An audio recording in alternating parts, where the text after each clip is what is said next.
कहाँ है संजय के मैनर्स? अर्पिता, जो कि शुरू में काफी नर्वस हो रही थी, उसे 3 मिनट से भी ज्यादा नहीं लगे खुद को संभालकर संजय की स्टेप्स मैच करने में। उसकी स्टेप को फॉलो करते हुए वो गाने की रिदम को भी फॉलो करने लग गई। उसकी हर स्टेप में एक अलग ही अदा थी। इतनी खूबसूरत दिखाई दे रही थी कि मेहमानों का उस पर से नजरें उठाना नामुमकिन था। संजय के हाथ जो अर्पिता की कमर को कसकर पकड़े हुए थे, उनकी पकड़ थोड़ी हल्की हुई और वो अपनी पलकें झुकाकर अर्पिता की खूबसूरत चेहरे की ओर देखने लगा। वो काफी एक्साइटेड दिखाई दे रही थी। उसके होठों पर गाने की रिदम के साथ साथ हल्की सी मुस्कुराहट भी आने लगी। उसकी इनोसेंट स्माइल काफी सिली थी, बिल्कुल किसी बच्चे की तरह। हालांकि उसे देखकर ऐसा लग ही नहीं रहा था कि वो पहली बार डांस कर रही है। वो उन स्टेप से काफी वाकिफ थी। शायद उसे भी नहीं पता था कि वो नॉर्मल डांस से काफी अच्छा डांस करने लग गई थी। स्पेशली जिसने अभी संजय के इर्द गिर्द चक्कर लिया, उसने बिना संजय की याद दिलाए ही वो स्टेप कर दी। अर्पिता को अपने हाथों में थामे हुए भी संजय को ऐसा लग रहा था मानो वो कोई सपना देख रहा हो। क्या वो सच में एक अच्छे गिफ्ट की हकदार है, या ये सब वो किसी मकसद से कर रही है? संजय अपने ख्यालों से बाहर आया। अपने सारे ख्यालों को अपने मन से निकालते हुए अर्पिता की ओर ध्यान लगाने लगा। पार्टी के ओपनिंग डांस के लिए बाहर से भी आर्टिस्ट बुलाए गए थे और ये डांस पहले से ही सेट हो चुका था, लेकिन पूरी डांस में कुछ कॉम्प्लिकेटेड स्टेप्स होने की वजह से दोनों डांस करने वालों का कोऑर्डिनेशन बहुत जरूरी था। अर्पिता शुरू में डांस मूव करते हुए कांप रही थी, लेकिन अब वो किसी दूसरे ही इंसान में तब्दील हो चुकी थी जो डांस में प्रोफेशनल हो। उसका वो प्रिंसेस वाला गाउन हवा में लहरा रहा था। जब गाना खत्म हुआ, हॉल में पूरा साइलेंस छाया हुआ था। वहाँ मौजूद सभी लोगों ने अपने वाइन के ग्लास को टेबल पर रखते हुए जोर जोरों से तालियां बजाने लगे। वाकई में कितना अमेजिंग था, और दोनों कितने अच्छे से डांस कर रहे थे, जैसे कि प्रोफेशनल हो। बहुत सुंदर। मुझे भी मिस्टर संजय के साथ डांस करना है। संजय और अर्पिता दोनों चुपचाप खड़े हुए थे। स्टेज के बीच में अर्पिता अभी भी संजय की बाहों में समाई हुई थी। उसकी नजरें कब से संजय की ओर देखे जा रही थी। उसने अभी भी अर्पिता के हाथ को कसकर पकड़ा हुआ था और उसका दूसरा हाथ उसकी कमर पर था। वो दोनों ही गहरी सांसें ले रहे थे। उनकी धड़कन है और जोर जोर से धड़क रही थी। मिस्टर संजय, मेरी परफॉर्मेंस अच्छी थी ना? जब अर्पिता ख्यालों से निकलकर बाहर आई, अपने आसपास हो रही उनकी तारीफ को सुनकर वो संजय से पूछने लगी। जब उसने देखा कि संजय कुछ ठीक नहीं लग रहा है, उसके कदम खुद ब खुद पीछे हो गए। हालांकि संजय ने उसके हाथों को कसकर पकड़ा हुआ था ताकि वो कहीं न जाने पाए। फिर उसने जबरदस्ती उसे गले लगा लिया। अपनी गहरी आंखों से वहाँ अर्पिता को देखने लगा। अर्पिता के रोंगटे खड़े हो गए थे जब उसकी नजरें संजय से जा मिली। क्या उसने बहुत बुरा डांस किया था? नहीं, सारे मेहमान उनकी तारीफ कर रहे थे। डांस तो बुरा नहीं था। तो फिर संजय के चेहरे पर खुशी क्यों नहीं दिखाई दे रही थी? क्या भाव अपनी जुबान से पलटकर उसे इनाम देने से मुकर रहा था? अगर ये होता तो अर्पिता को कितना बड़ा झटका लगता। मिस्टर संजय, माना कि मेरी परफॉर्मेंस इतनी अच्छी नहीं थी, लेकिन मैंने आपकी कही हुई सारी बातें तो मानी, तो आप भी अपना प्रॉमिस।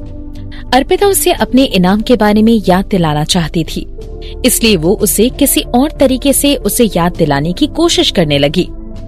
इससे पहले कि वो कुछ और सोच पाती, वो हाथ जिसने उसे पकड़ रखा था, उनकी पकड़ ढीली हो गई। इससे पहले कि वो कुछ समझ पाती, वो पलटकर वहाँ से चला गया। मिस्टर संजय, आपके जेंटलमैनली मैनर्स कहाँ गए, जो आप अपने डांस पार्टनर को स्टेज पर अकेला छोड़कर यूँ जा रहे हो? कितना बुरा है ये। अर्पिता अपने स्कर्ट को उठाते हुए उसके पीछे पीछे जाने लगी। जैसे ही अर्पिता टेबल के पास पहुंची, दादी माँ ने उसका हाथ पकड़ते हुए कहा, तुमने कितना अच्छा डांस किया। मैंने इतने सालों में पहली बार किसी को संजय के साथ इतनी अच्छी तरह डांस करते हुए देखा है। तुम दोनों तो एक दूसरे के लिए ही बने हो। अर्पिता दादी माँ की हुई तारीफ सुनकर हैरान हो गई थी। वो संजय की ओर देखने लगी। वहाँ मौजूद सारे लोग जो उनकी तारीफ कर रहे थे, उन्हें देखकर खुश होने की जगह संजय के चेहरे पर और भी नाराजगी दिखाई दे रही थी। अब इसके दिमाग में क्या चल रहा है? संजय ने उसे पूरी तरह कंफ्यूज कर दिया था। मिस्टर संजय तो अब अर्पिता ने तो अभी इनाम शब्द लिया भी नहीं था। उसने संजय को अपना वाइन ग्लास उठाते हुए एक ही घूंट में पूरी वाइन को पीते हुए देखा। उसने फिर उस वाइन ग्लास को टेबल पर रखा और अपनी नजरें अर्पिता की ओर कर लीं। उसे देखकर ऐसा लग रहा था जैसे वो अर्पिता के टुकड़े टुकड़े कर देना चाहता हो। संजय को देखकर अर्पिता कांपने लगी। वो तो ये भी भूल गई कि आखिर उसे कहना क्या था। जब वो अपने ख्यालों से बाहर आई, संजय की नजरें उस पर से हट चुकी थी। जब से पार्टी स्टार्ट हुई थी, संजय के चेहरे पर वही रूड एक्सप्रेशन था। ऐसा लग रहा था मानो उसे किसी से अरबों रुपए लेने हो, लेकिन वो ना ले पा रहा हो। अर्पिता ने उससे बात करने के लाख मौके ढूंढने की कोशिश की, लेकिन संजय ने उसे हमेशा इग्नोर किया। वो सिर्फ उसकी ओर देख सकती थी। पार्टी के खत्म होने तक भी उसे संजय से बात करने का मौका नहीं मिला था। उसने अनन्या को अपनी गोद में उठाया, जो कि अब तक सो चुकी थी, और उसे मित्तल हाउस वापस ले जाने लगी। अनन्या के कपड़े उतारकर उसकी ड्रेसिंग चेंज करने के बाद वो उसे उसके बेड पर सुलाने ले गई। अनन्या, आज तो तुम बहुत अच्छे से भी बिहेव किया और बहुत मजे भी किए। अर्पिता अनन्या से बात करने लगी। अनन्या अब तक सोई नहीं थी, लेकिन उसे काफी नींद आ रही थी। अर्पिता ने पार्टी में शैंपेन भी पी ली थी और डांस करने की वजह से वो काफी थक भी गई थी। वो मुश्किल से अपनी आंखें खुली रख पा रही थी।